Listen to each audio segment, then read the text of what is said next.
Hey guys, here are my UFC 105 predictions. The fights are coming to you from Manchester, England, November the 14th, and Spike is going to be showing them for free, which once again is really cool, Spike, to get fights for free. The fight's going to be at 8 o'clock, which means they're most likely on a time delay, which means you shouldn't be checking the internet the day of the fight. Stay clear of the UG or Sherdog or any of those places. So anyway, the fight's going to be, like I said, November the 14th, and as always, you can enter in your picks at MMAGirls.net and get your chance to win a fighter t-shirt from brawlmall.com. And we've been having a really good prediction contest, some really good predictors. So I'm really excited to give you guys a shirt. So enter in as soon as you watch this video at MMAGirls.net.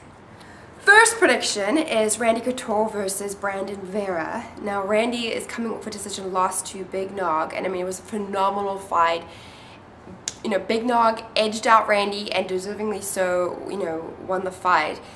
Vera's coming off a decision win over Christoph, and I don't know, there's like something, I can't really like put my finger on it, but there's something that's missing from Brandon. Like, I don't know if it's his killer instinct, it's just, he's just not as explosive, he's not the Brandon Vera that I was used to seeing years ago. So I really can't bet against Randy. I mean, Vera has a very good Greco-Roman base and he's good in the clinch, so I don't see Randy doing too much damage to Vera there, but I definitely see Randy winning by decision. So I'm picking Randy Couture by decision.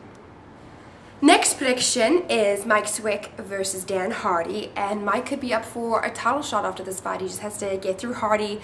Hardy has crisp strikes, he has knockout power, but so does Swick. I mean, Swick has fast hands. I definitely see him winning this fight. I really can't bet against Swick because he wins fight. Apart from the Kami fight, he wins fights. So I'm gonna go with Swick. I was tempted to go with TKO. I don't know, should I do it? Maybe decision? No, you know what? I'll do TKO and it should be a fun fight. Woo! Next prediction is Michael Bisping versus Denis Kang, and Denis, he's got an advantage on the ground. Like, my first initial look at the fight is he has an advantage on the ground. He definitely can submit Bisping, and Bisping's coming off a loss, like a huge knockout loss to Dan Henderson. And I mean, I don't know how his training's going. I know it's hard for some fighters to come back after such a devastating loss like that, so I don't know where his mind is. Hopefully, you know, he's got the right mindset. I think, you know, Bisping has good lateral movement. He just, in his last fight, moved into the wrong direction, into the fist of Dan Henderson. So hopefully he won't do that in this fight. Kang, you know, Kang has the advantage on the ground. I think if he can get it to the ground, I definitely see him submitting Bisping, like I said. I guess it all matters.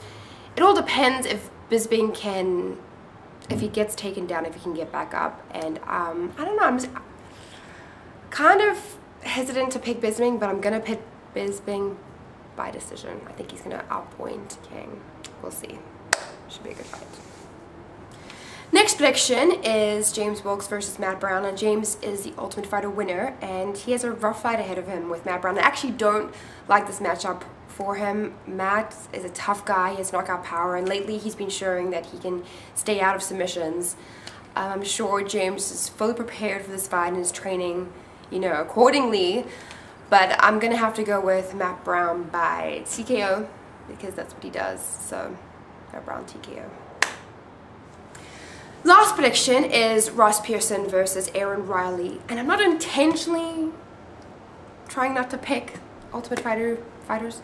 I just think this is a really bad matchup for him. I think that Aaron is really tough and scrappy.